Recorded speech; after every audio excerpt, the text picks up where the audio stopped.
We've all been faced with a problem of high school kids with blemishes that we need to be able to clean up, and we need to be quick, we need to be efficient about it. What we've done is we've actually created the new Blemish Blaster tool. Well, if you notice first, we made sure that we have our retouching layer in place, and all we're going to do is we're going to double click on the Blemish Blaster key. If you notice, it brings up a small marquee. What we want to do is I want to drag this to an area where I've got a nice sample of representative skin texture. So we're going to drag it there. I'm going to go ahead and I'm going to click my commit button.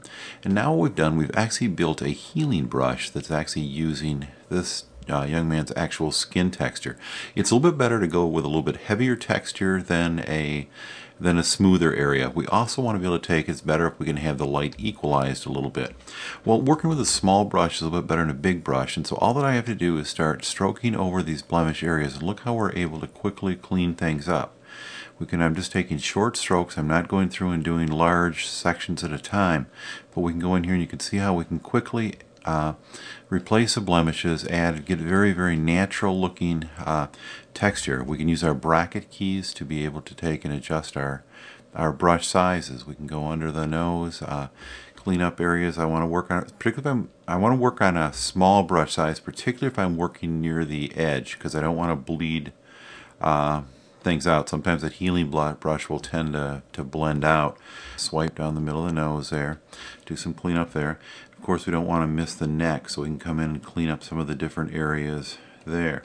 So you can see we're taking it off. I've noticed he's got moles on his neck, so I want to leave the moles because they're permanent, but the blemishes we actually want to take off. So you can look here, you can see how we've actually cleaned up the blemishes quite extensively.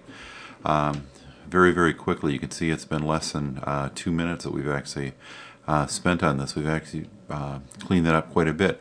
Now the skin texture looks pretty good, but I do have the ability to be able to take and restore some highlight texture. The way I can do that is use my controller command key, and this time I'm going to click on that Blemish Blaster brush again.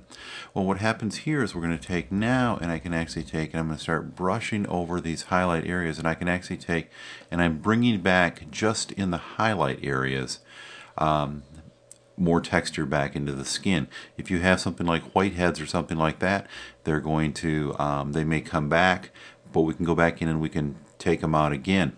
If I want to take and use the Blemish Blaster tool again using the same texture that I created before, I simply hold my shift key. That activates my tool for me again. Then what we can do is then all I have to do is to be able to take and go in there and just paint. I've used that same tool. The next time that I open the Blemish Blaster again, it will actually go through and grab my marquee to be able to create my new texture for me. So let's take a look and see exactly what we've got from there. Well, once I've finished with the Blemish Blaster, you can see I've got some redness in there, and I would actually use the Red Out tool following that to be able to clean that out. But you can check out the movie for Red Out under that particular key.